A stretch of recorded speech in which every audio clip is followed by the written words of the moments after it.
প্রতিদিন 70 থেকে 80টা এসএমএস আসতো, কিন্তু পণ্যের দাম শোনার পরই কাস্টমার চুপ, আর একটাও অর্ডার আসে না। একজন উদ্যোক্তার পেজে যখন এই ধরনের মেসেজ আসে, তখন স্বাভাবিকভাবে তার মাথায় বিভিন্ন প্রশ্ন ঘুরপাক খায়। আমি কি বেশি দাম রাখছি, নাকি কাস্টমার সিরিয়াস না, নাকি আমার বিজনেসে অনেক বড় ধরনের কোনো ভুল আছে? ঠিক এইরকম একটা অবস্থায় পড়ে গিয়েছিল আমার এক স্টুডেন্ট মারুফা। আপনারও কি এরকম হয়? মেসেজ আসে ঠিকই, কিন্তু দাম বলার পরে কাস্টমারের কোনো রেসপন্স নেই। আসলে এর পিছনে কারণটা কি? হ্যালো, আমি অ্যাডভাইজার অমিত। নিজে বিজনেস করছি এবং পাশাপাশি অনলাইন বিজনেস শেখাচ্ছি। আজকে আপনাদের সাথে শেয়ার করব আমার এক স্টুডেন্ট চট্টগ্রামের মারুফার বাস্তব গল্প। মারুফা পেশায় একজন হাউজওয়াইফ, 2টা সন্তানের জননী। সংসারের কাজকর্ম সামলে শেষ, পাশাপাশি অনলাইন বিজনেস করে চেষ্টা করতেছে অনেকদিন যাবত। আমার কাছে অনেকদিন যাবত স্টুডেন্ট হিসেবে আছে। কিছুদিন আগে সে বিজনেস শুরু করে। তার প্রোডাক্ট হচ্ছে স্কিন কেয়ার প্রোডাক্ট।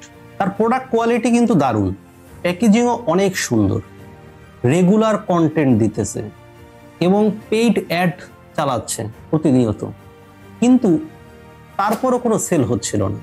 প্রতিদিন অসংখ্য মেসেজ আছে, প্রোডাক্টের দাম জানতে চায়, মারুফাও প্রোডাক্টের দাম বলে, কিন্তু তারপরে কাস্টমারের কোনো রিপ্লাই নাই।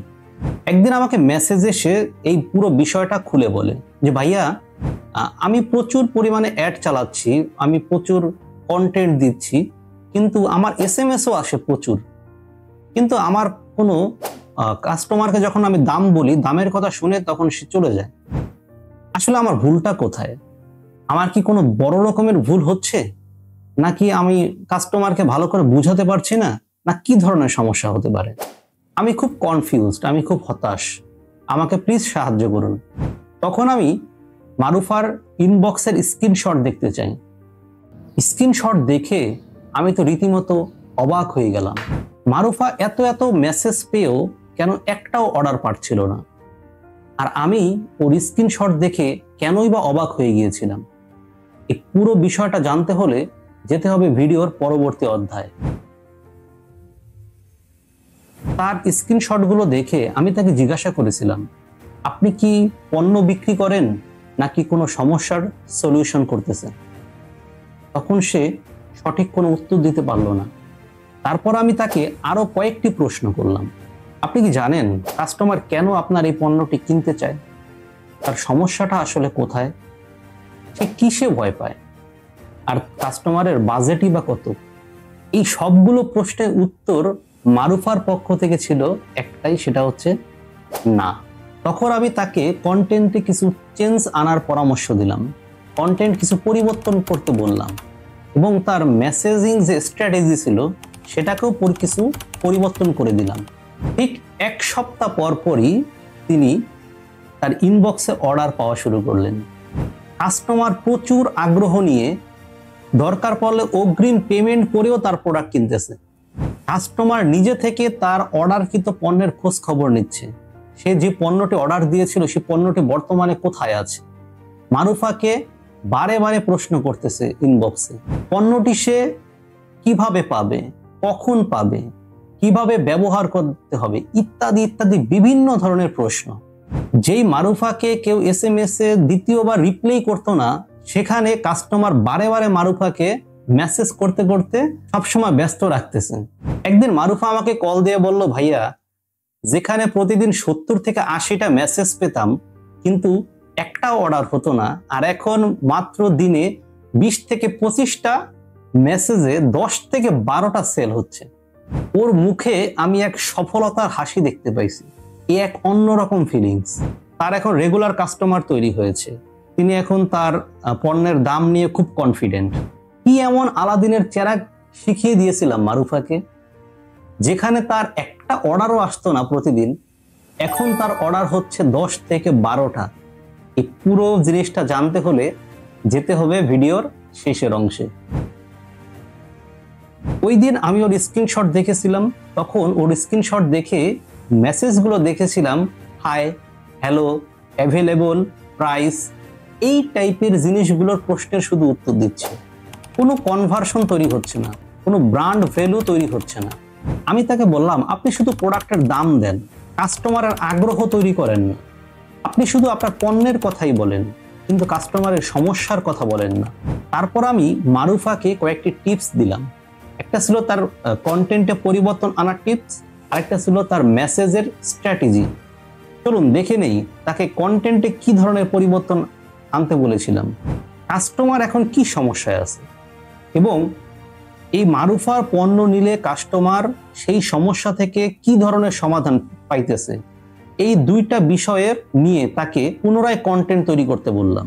যেমন ধরুন, আগে মুখে ব্রণ ছিল, কিন্তু তার পণ্যটি ব্যবহার করার পরে ব্রণ একেবারে চলে গেছে। তাকে বললাম তার কন্টেন্টের মাধ্যমে কাস্টমারের কনফিউশন দূর করার জন্য।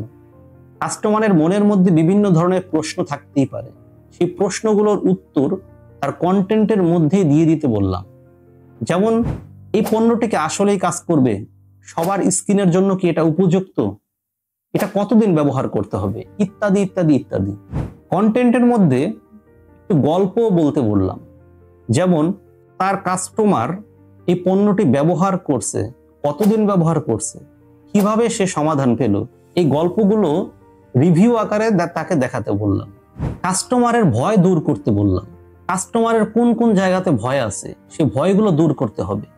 যেমন, পণ্যটি কি অরিজিনাল, রেজাল্ট হবে তো, টাকা দিলে পাবো তো, এই ধরনের প্রশ্নের উত্তরগুলো কন্টেন্টের মাধ্যমে দিতে বললাম।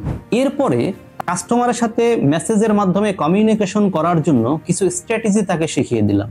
যদি কেউ প্রাইস জানতে চায়, সরাসরি 850 টাকা না বলে প্রথমে একটা প্রশ্ন করতে বললাম যে আপনার স্কিন মূলত কি টাইপের, আপনি আগে কোনো ন্যাচারাল প্রোডাক্ট ইউজ করেছেন?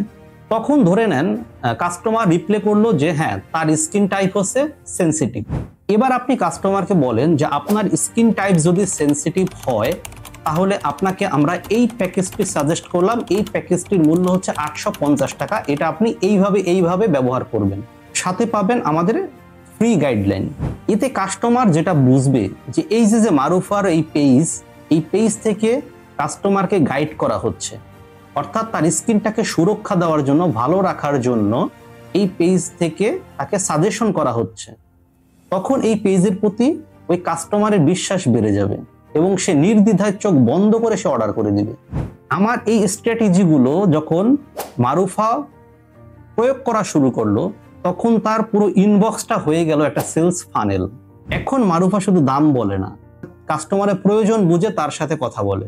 আর কাস্টমারও বুঝে যেহেতু এই পেজটি থেকে আমাকে এত গাইড করা হচ্ছে, তার মানে এই পেজটির অবশ্যই ভ্যালু আছে। কি বুঝলেন আপনি? সেলস মানে কি পণ্যের দাম বলা না, সেলস মানে হচ্ছে কাস্টমারকে বোঝানো। আপনিও যদি অনেক SMS পান, মেসেজ পান, কিন্তু আপনারা যদি কোনো প্রোডাক্ট না সেল হয়ে থাকে, তাহলে সবার আগে ভাবুন আপনার কন্টেন্ট কাস্টমারকে কি বোঝাচ্ছে। আপনার কন্টেন্ট কি কাস্টমারকে ঠিক মতো বোঝাতে পারছে, নাকি শুধু প্রোডাক্ট বিক্রির কথাই বলতেছে? আপনি কি দাম বলছেন নাকি ভ্যালু দিচ্ছেন? এই ভিডিওটি থেকে যদি কোনো কিছু শিখে থাকেন, যারা এই ধরনের সমস্যায় আছে তাদেরকে পারলে শেয়ার করে দিন, আশা করি কাজে আসবে। আর আপনি যদি মনে করেন যে আমার থেকে কোনো গাইড নেওয়ার প্রয়োজন আছে, আপনার নির্দ্বিধায় আমার সাথে যোগাযোগ করতে পারেন, আমার ইনবক্সে নক করতে পারেন, অথবা কমেন্ট বক্সে কমেন্ট করতে পারেন। দেখা হবে আরেকটা কোনো ভিডিওতে। ধন্যবাদ।